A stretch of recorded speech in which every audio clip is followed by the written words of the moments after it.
দুইটি কাজের ওপর আমাদের রোজা নির্ভর করে। দুইটা বিষয়ের ওপর আমাদের রোজা নির্ভর করে। আমরা যে রোজা রাখি মূলত এই রোজাটা আপনার আমার দুইটা জিনিসের উপর নির্ভর করবে।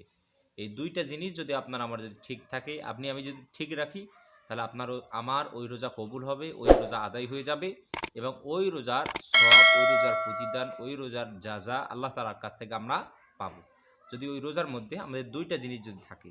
তো সম্মানিত ভাইগণ বন্ধুগণ, আমরা রোজা রাখবো আল্লাহকে খুশি করার জন্য, আল্লাহকে সন্তুষ্ট করার জন্য, আল্লাহর সন্তুষ্টি পাওয়ার জন্য, আমাদের ভিতরে তাকওয়া অর্জন করার জন্য, আল্লাহর ভয় অর্জন করার জন্য।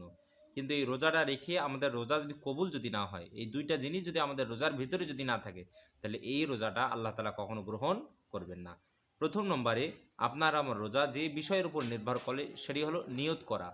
রোজার নিয়ত করা, রোজার নিয়ত যদি আপনি আমি না করি ভাই, তাহলে এই রোজা আল্লাহ তাআলা কখনো গ্রহণ করবেন না। ধরেন আপনি 3 দিন 4 দিন থেকে আপনি না খেয়ে আছেন, কোনো কিছুই খান নাই, তাহলে এর কারণে আপনি কি পাবেন না, কোনো রকম সওয়াব বা কোনো রকম প্রতিদান পাবেন না। আপনি যদি শুধু না খেয়ে আছেন, কোনো কিছুই আপনি খান নাই, আপনি না খেয়ে আছেন, ক্ষুধার্ত পিপাসার্ত অবস্থায় আপনি আছেন, কিন্তু আপনি এই 3 দিন না খেয়ে আছেন, যদি এই 3 দিন যদি আপনি রোজার নিয়ত করতেন বা 4 দিন আপনি রোজার নিয়ত করতেন, তাহলে আপনি কি পেতেন? 4 দিন রোজা রাখার সওয়াব পেতেন। কিন্তু আপনি শুধু না খেয়ে আছেন, নিয়ত করেন নাই, এর কারণে কি আপনি বিন্দুমাত্র একটা নেকিও, অর্ধেক নেকিও কি আমি পাবো না। ঠিক তদ্রূপ আপনি আমি যে রোজা রাখবো, সিয়াম পালন করব, রোজা রাখার জন্য আপনি আমি যে নিয়ত করব, এই নিয়ত করা হলো ফরজ। এই নিয়ত করাটা আপনার আমার রোজা এই নিয়তের ওপর কি করে? নির্ভর করে। আপনি আমি রোজার নিয়ত যদি না করি ভাই, তাহলে ওই রোজা রেখে ওই পানাহার ছেড়ে দিয়ে, ওই খানাপিনা ছেড়ে দিয়ে, ওই স্ত্রীর সমাগম ছেড়ে দিয়ে কোনো রকম কখনো সব পাওয়া যাবে না। এই কারণে রোজার অবশ্যই আপনাকে আমাকে নিয়ত করতে হবে। তো আমরা নিয়ত কিভাবে করব? এভাবে, হে আল্লাহ, আমি আগামীকালকে রোজা রাখবো। হে আল্লাহ, আমি আগামীকালকে পবিত্র মাহে রমজানের রোজা রাখবো। এভাবে আপনি আমি যে ভাষাভাষী, আবার অনেকে আরবিতে নিয়ত বলে, ভাই কোরআন হাদিস আরবি নিয়তের কি নেই? কোনো দলিল নেই। আপনি আমি যে ভাষাভাষী, আপনি আমি যে ভাষায় কথা বলি, সেই ভাষায় আপনি আমি আপনার আমার মনের ভাষাগুলো, মনের কথাগুলো ব্যক্ত করব আল্লাহ তাআলার কাছে। হে আল্লাহ, আমি আগামীকালকে পবিত্র মাহে রমজানের রোজা রাখবো আল্লাহ। এভাবে আমরা কি করব? রোজার নিয়তটা করব। এরপরে এই রোজার নিয়তটা আমি কখন করব? সেহরি খাওয়ার পরে করব, নাকি পরের দিনই করব, নাকি রোজার নিয়ত না করলে আপনার আমার রোজা হবে না? রোজার নিয়ত না করলে রোজা হবে না। রোজার নিয়ত অবশ্যই আপনাকে আমাকে করতে হবে। তো কখন করব? রোজার নিয়ত করার উত্তম সময়, সবথেকে উত্তম হলো, সবথেকে ভালো হলো সেহরি খাওয়ার পর রোজার নিয়ত করা। আপনি আমি যখন 3টা, 3:30 বা 4টার সময় বা 5টার সময় যখন সেহরি খাবো, ওই সময় আপনি আমি কি করে নেব? রোজার নিয়তটা করে নেব সেহরি খাওয়ার পর। হে আল্লাহ, আমি আগামীকালকে পবিত্র মাহে রমজানের রোজা রাখবো। বাস, রোজার নিয়ত কি আপনার আমার হয়ে গেল। এরপরে দেখা গেল আমি সেহরি খাওয়ার পর আমার মনে নাই রোজার নিয়ত করতে, আমি তাহলে কি করব? সেহরি খাওয়ার পর আপনার যদি রোজার নিয়ত যদি আপনার রোজা রাখার নিয়ত যদি আপনার যদি মনে যদি না থাকে, তাহলে যখনই আপনার মনে পড়বে, কিন্তু পরের দিন সূর্য পশ্চিম দিকে ঢলে পড়ার আগেই আপনাকে আমাকে কি করে নিতে হবে? রোজা রাখার নিয়ত করে নিতে হবে। সূর্য পশ্চিম দিকে ঢলে পড়ার আগেই নিয়ত করে নিতে হবে। সূর্য পশ্চিম দিকে ঢলে গেলেই কি আর রোজা নিয়ত করা যাবে না, আর ওই রোজা রাখলেও কোনো সব পাওয়া যাবে না।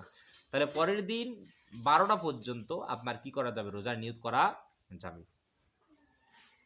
এরপরে হলো, আমি যদি 1 মাসের রোজার নিয়ত যদি একবারে করি, না, 1 মাসের রোজার নিয়ত কি একবারে করা যাবে না। প্রতিদিন আপনি রোজা রাখবেন, প্রতিদিনের রোজার নিয়ত স্বতন্ত্রভাবে আপনাকে আলাদাভাবে করতে হবে। কি একসাথে কখনো রোজার নিয়ত করা যাবে না।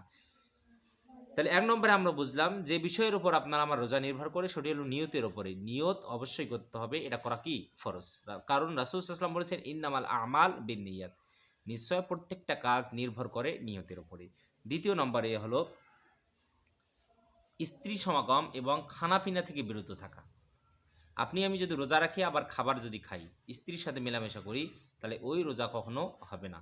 রাসূল সাল্লাল্লাহু আলাইহি ওয়াসাল্লাম বলেছেন যে রোজা রাখার যেটা ফরজ বিধান, সেটি হলো সুবে সাদিক থেকে শুরু করে সূর্য অস্ত পর্যন্ত খানা পিনা, স্ত্রী সমাগম থেকে বিরত থাকার নামে কি রোজা।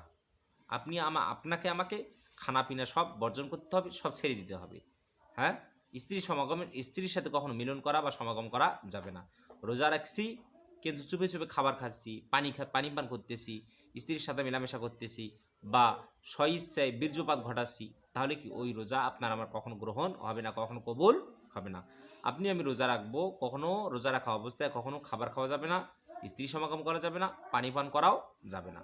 তবে কোনো মানুষের যদি ভুল যদি হয়ে থাকে, আপনি রোজা আছেন আপনার মনে নাই, আপনি যেটা হয়ে থাকে আপনার আমার ধরেন প্রথম 7 দিন, রমজানের প্রথম 7 দিন বা প্রথম 2-1 দিন আপনার আমার এরকম হয়ে থাকে।